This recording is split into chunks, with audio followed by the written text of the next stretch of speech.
Tokkummaa baga nagaan dhufte. Viidiyoo baasee dubbachuuf fakkaatamoo si rakkisaa jirti? Tokkummaa miyuutii irraa baafadhu.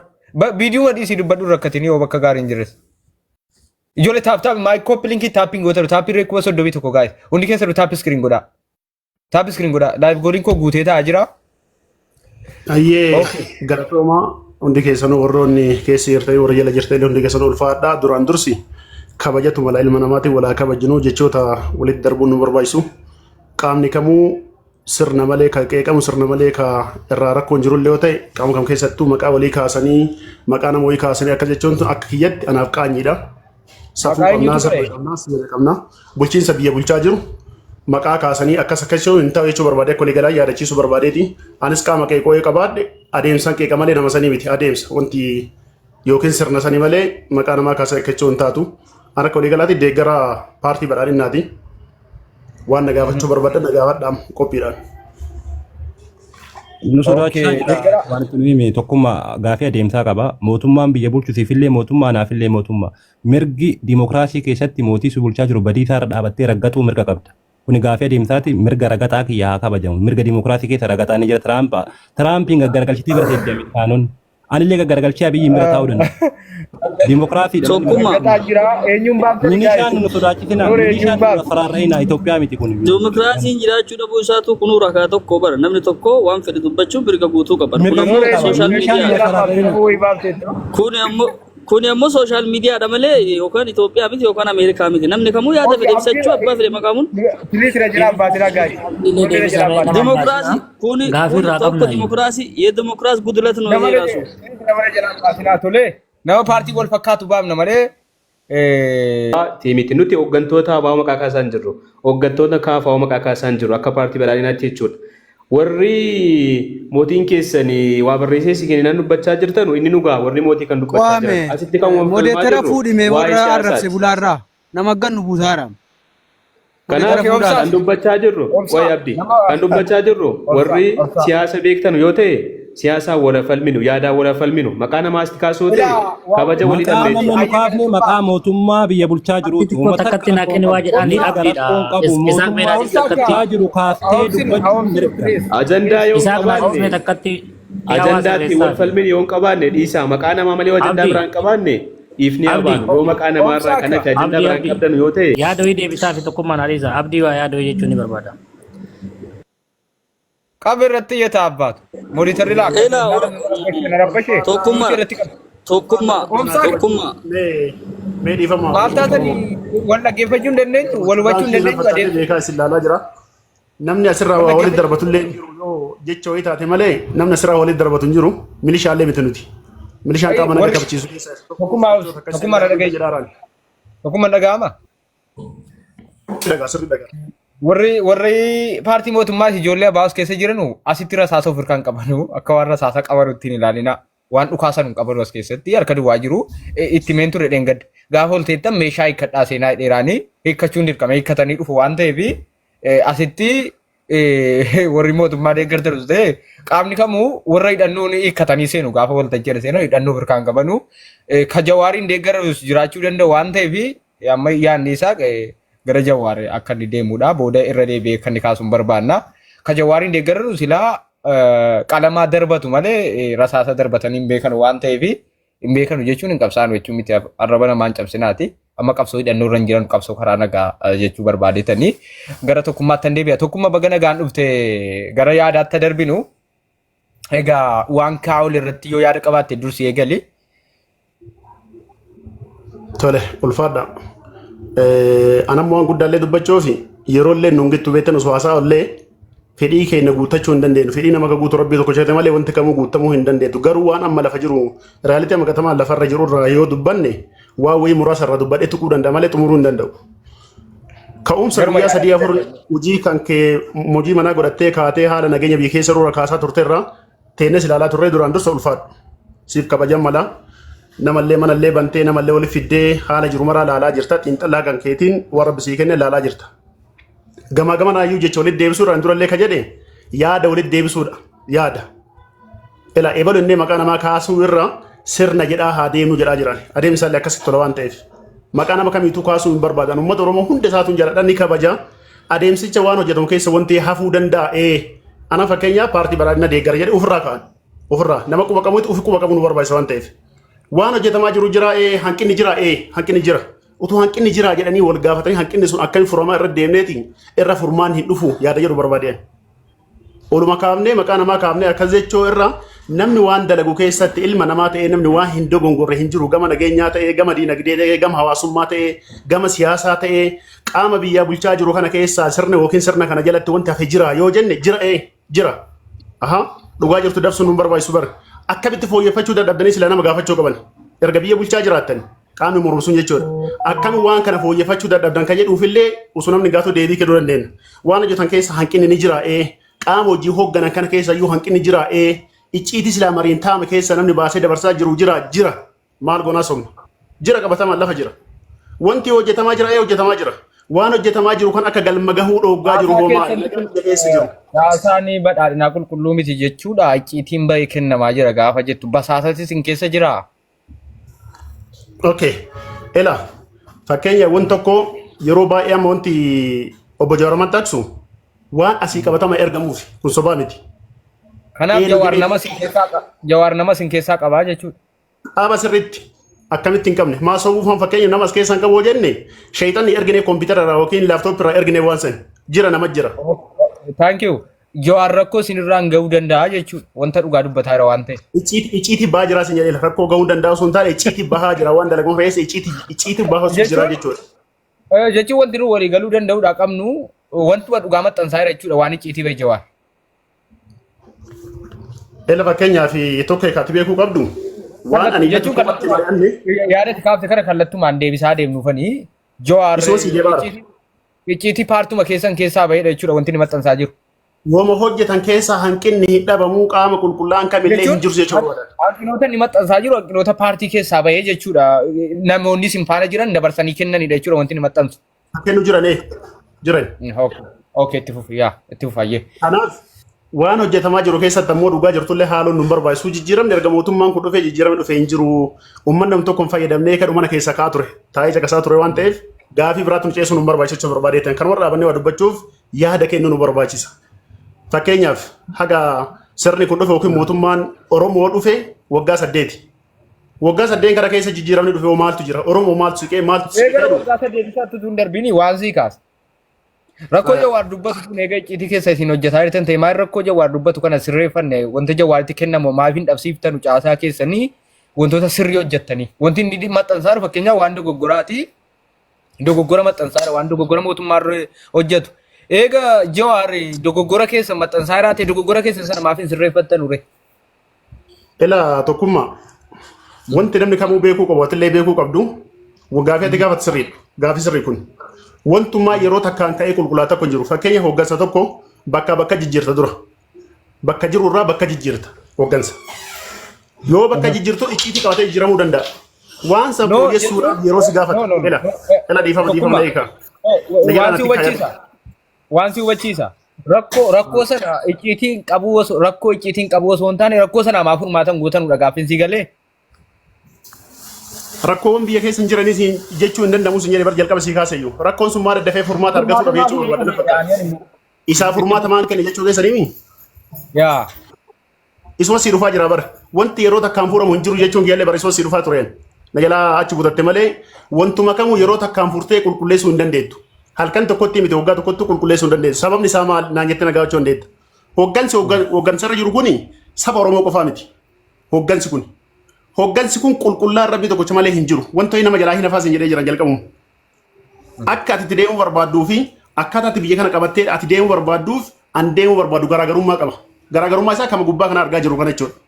Kanaaf waan kana hin goona jennee hadhoo mari'annee kana goona jennee wantoonni daddafee jalaa fashalaa'uu danda'a. Wanti nageenya biyya keessa dhoggee fi wanti haalli amma jiru tasgabbii dhabee wanti mootummaan kusuu hojii lafa qabsiisee hojjetaa jiru hojiin isaa akka mul'anne godhaa jiru naga dhabame biyya keessatti. Naga dhabame. Utuu nageenyi waggaa 8 kana keessa akka biyyaatti nageenyi jiraate osoo waliigalteen jiraate osoo afaan tokkoon dubbatan namni afaan tokko dubbatu yaadni isaa gara ta'uu baatee eessa jirra ka'ee gaafii namatti uumu. Eessa jirra osoo hin taane sadarkaa biraa keessa irraa. hanqinoota jiran kan akkamiin fooyyeffachuu dandeettanii akka fooyyeffachuu dandeeffan eessa jedhuu fi irraa baratamaa deemamu. Wanti kalee jiru har'an jiru. Wanti dheengadda jiru kaleessas hin jiraan amma immoo illee jiraachuu dhabuu danda'a. Nama ta'ee namni waan hojjetu keessa hanqinni jalaan dhabu hanqitoota jiran akka jirutti fudhatamee gamaa yookiin wal to'achuudhaan wal dubbisuudhaan wanti fooyya'aa jiru jira.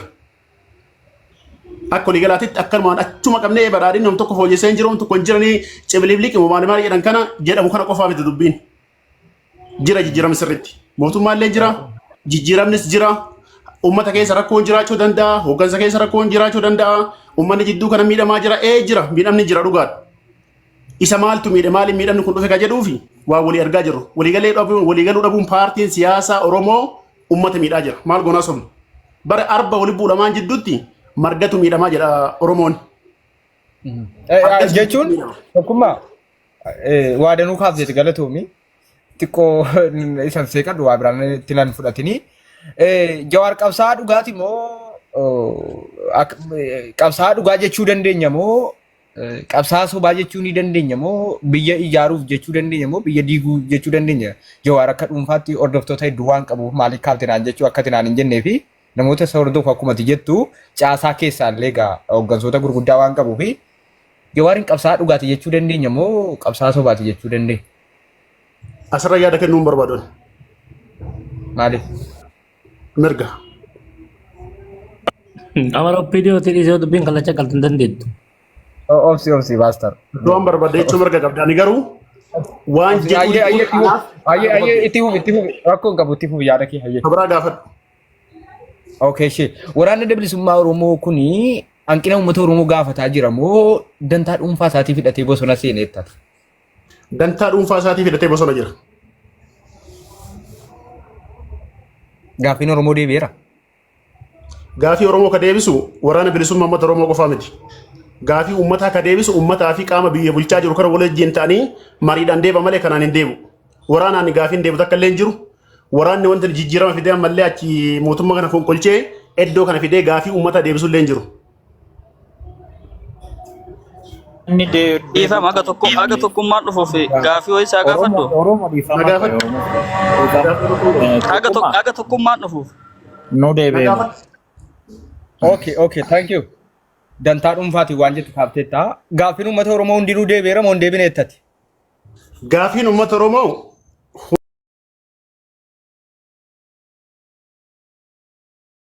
hundaa miti walakkaan hin deebine. Eenyutu deebisuu danda'a? Uummatichaa fi muummicha ministeera kan biyya bulchaa jiru. Adeemsi sirna amma jiru kana deebisa. Isaan irratti deebi'uu hin danda'u jechuudha. Eenyu irratti? Jechuun namni biraa isaan irratti wanti gaaffii deebisu hin jiru jechuudha. Yaani isuma deebisuu danda'a jechuudha. Ela biyyi takka heera qabdi seera qabdi ittiin bulmaata mataa isaa danda'e qabdimi. Akkasumami kan namni kamuu hin qeequllee hin jeequllee bar ittiin bulmaa san gubbaa dhaabatanii adeemsa mataa isaati yeroo isaa eeggatee gaaffiin uummata Oromoo keessattuu deebuu qabu gaaffii afaaniiti. Afaan keenya afaan hojii haa ta'u afaan federaalaa haa ta'u magaalaan guddittiin handhuura Oromiyaa magaalaa Finfinnee jedhamtuni handhuura Oromooti kan irra guddaa wareegamni guddaa irra kafalamaa turellee hagammallee jedhamaa jiru. Kun waan wal somnuu miti. Kun waan yeroo takkatti hin ta'amu hin qabulle yeroo gaafata maaliif yeroo gaafata fakkeenyaaf magaalaan Finfinnee yeroo ammaa daangaa godhatteerti. Shaggar akka jiruun hunda isii marsee kokkee isii qabee kokkee jala deebisee Finfinneen teessoo handhuura magaalaa bulchiinsa federaalaa taatee handhuura Oromiyaa keessatti ammallee kun gaaffii hin qabu. Uummanni keenya ka gaafataa turellee ka deebii argachuu qabullee isa kanaan kun yeroo isaa eeggatee deebi'aa jira. Afaan Oromoo afaan hojii ta'uuf karoorri qabameefii jira. Yeroo muraasa keessatti deebii argachuu danda'a. Ka jedhu eegaa jiranu. Okay, wanti irraa deebi'e jechuun mootummaan kaayyoo Oromoo kana yeroo akkamitti deebisuu danda'a itti yaadda akka nama paartii kana deeggaruutti tokko ati. Yeroo kennuufi barbaachisa. Ila tokkummaa rabbi dhugaan haa dubbisu yeroo barbaachisa wanta kamittuu. Wanta jalaa deddeebi'e gaggabaabsi kun deebi'ee jedhii gaggabaabsi dhumatti qime. Dheeressini yeroon nu haa ga'uufani. Ila wantoota deebi'an jedheeti akka ofii fakkeenya jiraata magaalaa Finfinnee keessatti wanta argaa jiruu fi bakka jiraatu wanta an arguuf xiinxala tokko jiru. Magaalaa kana keessa afaan kan kee takka barbaadde dubbattee baatee galtee jiraataa jirta. Lammaffaa taappellaa waajjirootaa fi manneen barnootaa guutuu irratti taappellaa afaan Oromootiin maxxanfamee jira. Manneen daldalaa dhuunfaa tokko isaa irratti barruu afaan Oromooti haa hanqinni qubeellee jiraatu. Barreessee ilmi namaa naannoo ofii jiruuf aadaa ofii qabu eeruu kennaa jira. Uffanni aadaa Oromootiin tanaan dura magaalaa kana keessatti hin uffatamne kam isaatu gadi ba'ee uffatamaa jira. Kun jijjiirama kana keessa ka dhufe maal goonaa somna. Qabatamuun tirfachuu Qubeessuma barreesse malee mootummaa miti ni barreesse sun sirreessuu qaba sati qubee hangina qubee jiraatu jettee numti barreesse sun sirreessuu galatoomi carraan eenyutu seenee sittiin deebinan bahin garuu. Anatu seenee. Okay, guddisaa Oromoo Faristii Guddisaati gaggabaabsinee waliin nageenyu namni yaada wal fakkaataa qabdan baay'ee gabaabsa namni yaada wal fakkaataa qabdan amma fakkeenyaaf neersinaa jechuu barbaadetanii Oromoo Guddisii soore Oromoo naa Guddisii anaanaan guddisii. Galatoomi tokkummaa koo yaada akkana dhiyeessuu keetiif baay'ee galatoomi. Ani wanni tokko obboleessi keenya abdiin 100% 100% bilisummaan yookaan dimokiraasiin lafa qabatee hin jira jedhee erga bilisummaan jiraate asirratti maqaa namaadhaanii haasa'uun maaliif sodaachisaa ta'e? Bilisummaadha silaa kan irra jiru sooshaal miidiyaadha. Amma wanni tokko wanni isaan irraa hubadhe yoo jiraate isaanii akka nama nutti warri uummata Oromootii miti warroonnummaan biltsiginnaa keessa hojjetanu bilisummaa hin qabanii jedhee amanan. Sababbiin isaa yoo taate namni tokko gadi ba'ee yaada ofii wama mootummaan jedhe san faallaa dhaabachuu danda'a jettee yoo gaafatte waan ijaan argitu kun har'a jarri kun dhufanii yaada kana mormuufu sodaa qabani. Isaan biratti akkama maqaan nama dhaamee akkam gizee kana jecha ammoo namni martuu quba qaba. Kanaaf waan akkanaa kanarratti ammoo osoo kana ijaan arginu dimokiraasiin 100% hin jira jennee amanu hin danda'amu. Maaliifu isaanumarraayyuu har'a dimokiraasiin hin jira biyya tun dimokiraasiin bulaatti jechuufi dimokiraasiin isa kamtu jira? Dimokiraasiin biyya dimokiraasii'antu nageenyi amansiisaan tokko ka jiraatu sa'a 24 biyya dalagattu dimokiraasiin hin jira ka jedhamu. Obboleewwan tiyya deeggaruunii fi dhugaa dubbachuun garagara. Warroonni qaama mootummaa taatan na of bulchaa'edha. Deeggaruunii fi isinadha dhugaadha buddeena keessanii waan dalagaa keessaniiti waan ittiin maatii guddifattanii dalagaa dalagataatanii nutis biyyuma san keessaa gahee qabna. Haa ta'u ammoo dhugaa jiru walitti mun wallaahi barbaachisaadha. Dimokiraasiin hin jira jennee haasa'uu osoo baanne. Gara amma yaada kiyyaatti kan deebi'u ammoo ani kubeetu jeeggaraa Jawaariiti. Wanni isa deeggareef ammoo karaa isatti amansiisaa ta'e waan itti amaneef ofii kiyya. Jawaariin akka dhuunfaatti deeggarta moo akka paartiitti deeggarta? An ofii uf bakka bu'ee jechuu kiyya bar an nama tokko. Ani nama tokko an akka dhuunfaa kootitti Jawaariin hin deeggara. Maaliif deeggara taanaan inni qabsoo karaa nagaatitti waan amanuuf. Waraanota adda biyyoota garagaraatiif faffacee naannota garagaraatiif facee kana dhaabsisaa jedhaa karaa dhaabatee jala dhaabatee kadhataa ture. Ijoollee bosonaa anin galcha yoo na ajjeefte na haa ajjeeftu ani haa wareegamu. Beenaa dhadhee bosonaa fuuna anuu dhaqee isinii fuudha asitti haala mijeessaaf jennaan qaama mootummaati kadide. Kana namni martuu sa'aatii san abbootii gadaa irra dubbata. Abbootiin gadaa isinis rakkoo qabdanii jedheeni. Jechuun yoomidha kan inni jedhe yoomidha. Yeroo biyya jiru yeroo hidhamin dura gizee waraanni bilisummaa Oromoo waraanni ammaan booda warri qabsoo karaa hidhannoo geggeessatan martinuu galaa wayita jedhanitti qaamni tokko citee hafi qaamni jaalmarroo. Wanta tokko si kaasuu barbaadaa waamicha isaa keessatti waraanatti hiikkachuu dide mootummaa yoo osoo hin taane rakkootu jira inni hiikkadde waraana akkan quba qabutti sirreessuu fi waraanatti hiikkachuu hin barbaanne kan bosona seene suni yeroo inni bilisoomne rabbaan hin bilisoomne yoo inni fudhatee barbaadu jedhu sun yeroo jijjiiramaati sanammoo waraanni hiikkachuu akka dide.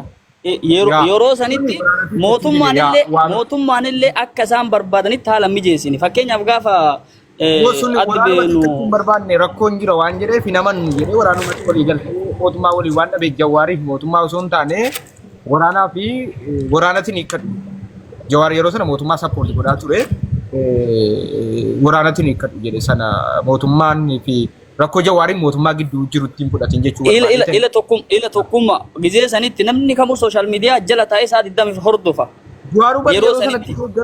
Jawaaruu yeroo sanatti deeggaraan ijoolli isa ture akkasitti hubadhu jechuu barbaadeetanii. Jechuun ani warri bosonaa kun ijoolleen tun taachi jirtus taas jirtus lachuu ilmaan Oromooti ilmaan Oromoo dhumuun qabanii waan kana galchuuf irratti hojjannu jedhee gaafa waa'ee mariisa irratti. Jawaar achirratti mootummaa wal dhabdee qabu Jawaar achirratti mootummaa wal dhabdee qabu. Yaada tokko qaban waan ani jechuun waan ani sadee gareef jedhaa bara usuu nama qabsoo karaa nagaatitti namanne taate jidduu sanitti jaarsummaa dhaabatee warra gamaaf gamana taa'ee jaarsummaan seenu jechaa.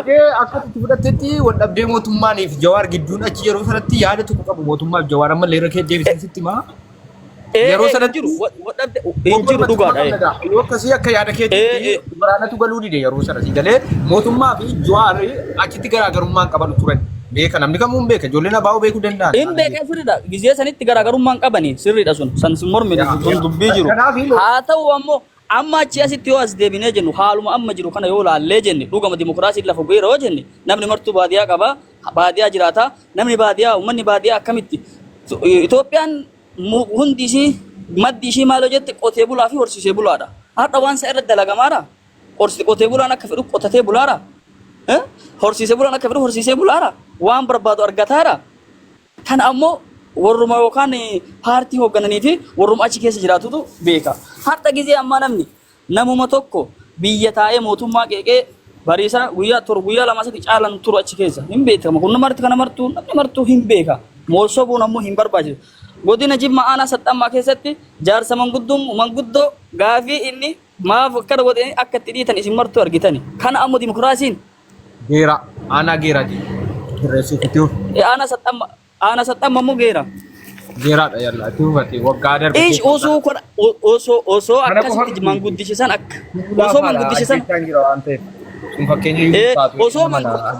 osoo manguddisiisan akkasi dhiitan osoo manguddisiisan akkas godhan kasan fakkaatu ka miidiyaan hin baasin baay'een osoo jiru dimokiraasiin 100% gad dhaabateera yoo jennu maalirra dhaabanneeti.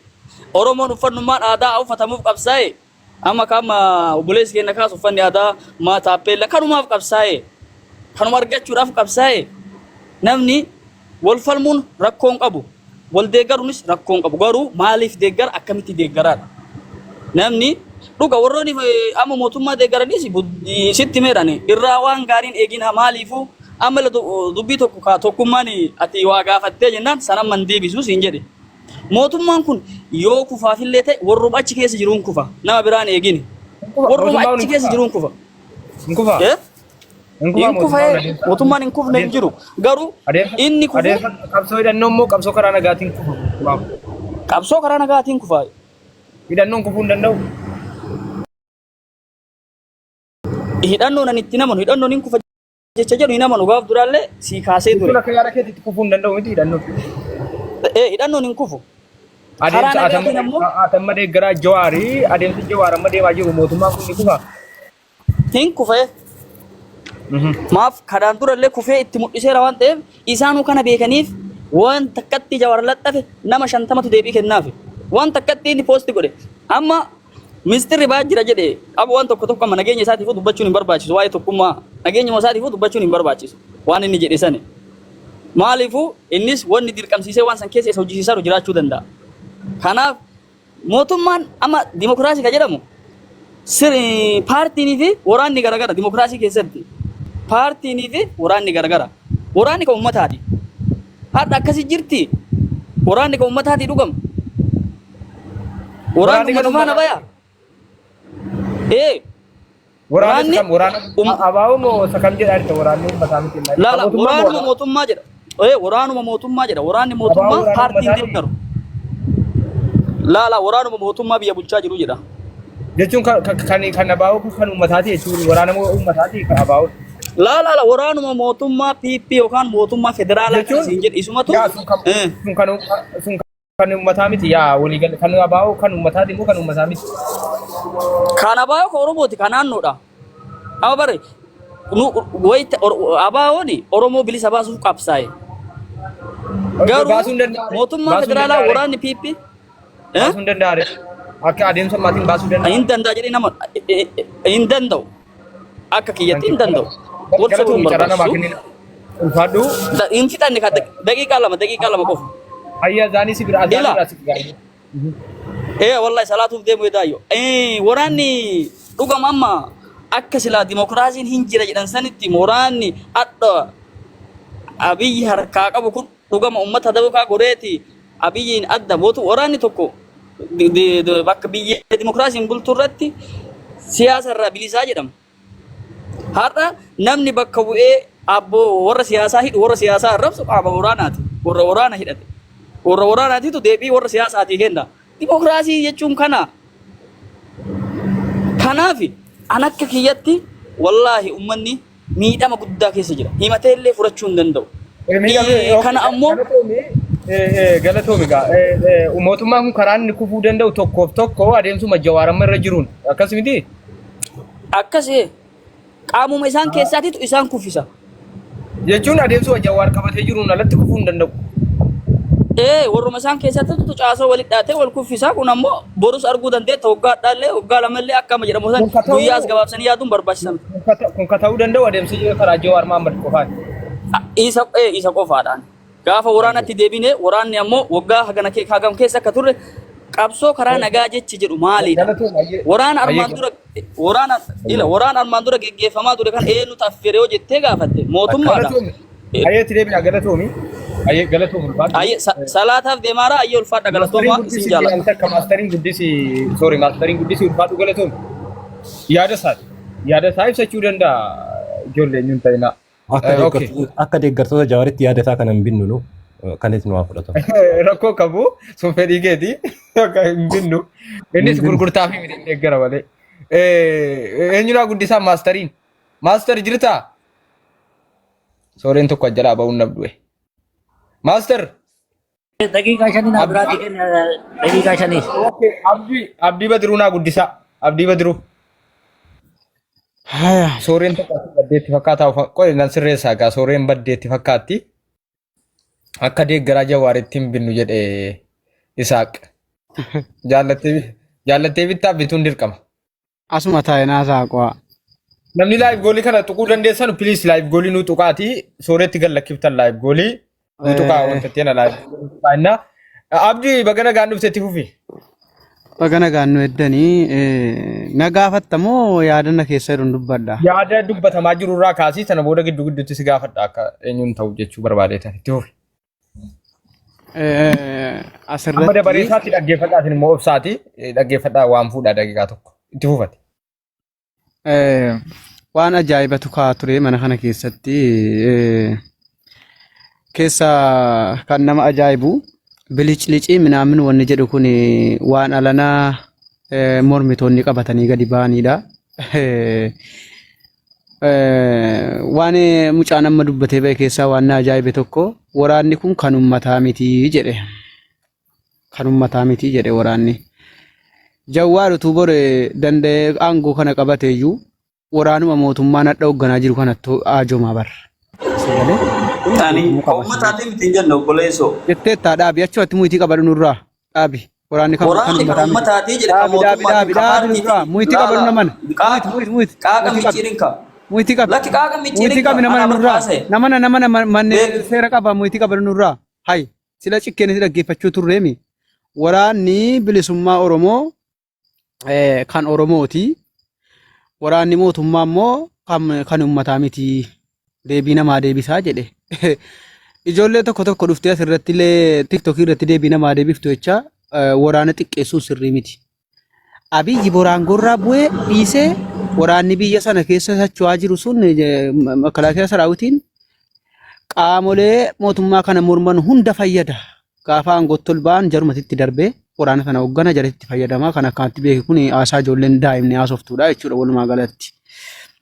Lammaffaa waa'ee aangoo qabachuu irratti dhufnu aangoo jechuun waa barreessuunii fi asirraa xibexxibuuniif aangoo qabachuun qalbii miti. Tokkoffaa irratti namni aangoo qabatu tokko biyya sana keessatti karaa lamaan aangoo qabata namni. Tokko lolee cabsee otoo takkaa qaamni mootummaa sana keessa jiru tokkittiin utuu san beekin lolee cabsee akka mallas dargii cabsee seene sanatti qabachuu danda'a. Kanaan alaa otoo abaalii mootummaa kana ta'e hin beekin wayidammoo otoo fakkeenyaaf waraqaa jeneraalummaa tokko illee toof hirkaan qabaatiin namni tokko calluma jedhee lafaa ka'ee aangoo qabata jechuun waan yaadamu miti. Kun dheebuudhuma aangootiin duudha malee amma tuu ka'e fakkeenyaaf mootummaa rakkoon waan Oromoo keessa jiru tokko isinitti himu Oromoon yeroo tokko baay'ee maaltu dubbatama beektu miidiyaa kana irratti Oromoon mootummaa kanatti balbala cufateera Oromoon mootummaa kana jalaa galeera kan mootummaa kana jalaa galee hoo jiraate warra TikTokii kanarra ijoollee tokko girrisaadhuma tokko malee Oromoon mootummaa kana jalaa galee tokkollee hin jiru. Oromoon biyya keessa jiru. Sababni isaas maal beektu? Mootummaa kana yookaan hadhuma halkan kana galgala kana yoo inni ka'e aangoo gadhiise Oromoon dhaqee bakka sana hin bu'aa laata? Hin bu'u. Mee Oromoon eessaa ka'ee dhaqee bakka sana bu'a jedhee yaada namni. Oromoon isa kanatu sammuu keessa jira. Warra sammuu qabu, warra kaleessa qabsoo kana fidee asiin ga'u keessatti biyya keessatti dhiitamee kabalame akka kan keenya madaa qabu kanatti maaltu nutti dhaga'ama? Kanatu nutti dhaga'ama. Hottu wadha ka'ee biyyi bakka sanaa ka'ee utuu girmaa xurunee moo maal jedhan sun iddoo sana jiru Jawwaar dhufee bakka sana bu'uu hin danda'u, Marroon dhufee bakka sana bu'uu hin danda'u, isumatti darbee jechuudha maarri sun qaxaqqaxee akka barbaade godhee nu bulchuu jalqaba lamu. Oromoo kanatu sammuu keessa jira waan ta'eedhaa fi an dhugaa dubbachuudhaa fi warruma miidiyaa kanarraa wocitu kana malee isii dhugaa dubbachuudhaan warri biyya keessa jiru namni mootummaa kana jalaa xiqqoos ilaalcha mootummaa kanarraa gadi buufate tokkollee jira jedhee yaaduwan. Ilaalcha bareedduu ilaalcha gaarii qabaaf jedhee yaada namni biyya keessa jiru mootummaa kana. Rakkoon jira hin jira rakkoon. Rakkoon kan jiru maa inni rakkoo nageenyaatiin wal qabateeti. Rakkoon dhumti biyya sana keessatti uumame hanga yawwana biyyatti attaraammasaa jiru kuni rakkoo nageenyaati. Rakkoo nageenyaa qabdi biyyattiin ni qabdi. Sanarraa kan ka'edha. Kanarraan kan hafee lafumaa ka'ee nu taalee aangoo qabadha wanni jedhu baay'ee ulfaataadha. Baay'ee hin jabaata lafaa kaanee aangoo qabachuun. Isni galee kanaafi mootummaa jalaa namni mootummaa jalaa gara gale tokko hin jiru walumaa galatti ijoollee tiktokii kanarraa iyyitu kana malee jechuun barbaadaan waa'ee mootummaa. Akkuma moonni fixinaa kenni dhiifama duratti bakka hojii jiraa fi. Yedduun ariifataan salaate wal fixaniitu jedheeni. Laagaa fi iddoo si jala taree osoo irra deebite hedduu gaariidha. Waan hanga gaafadha ijoollee hundi keessa nuti koppiliin kitaaba iskiriin godhaate himee gara yaannis namni wal ga'uutti jira amma. Master carraa isaa dabarsii kenne silaa isa ture amma hundi keessa nuti kitaaba iskiriin godhaa. Abdi yaada jira irratti yaada kennitee fixxee yaada jira irratti kennitee moo yaaduma kee dubbattee ati? Yaada koon dubbataaraan yaada gurbaa tokko waa'ee waraanaa qofa irratti yaada gurbaa kana irratti yaada kennan. Waraanni jedhe waraanni amma jiru kuni waraana mootummaa miti waraana mootummaati malee waraana uummataa miti jedhe. Kana jechuun haasaa daa'imaati kun sababni isaas waraanni kuni warra amma mootummaa kana aangoo irraa buufnee aangoo qabannaa jedhanii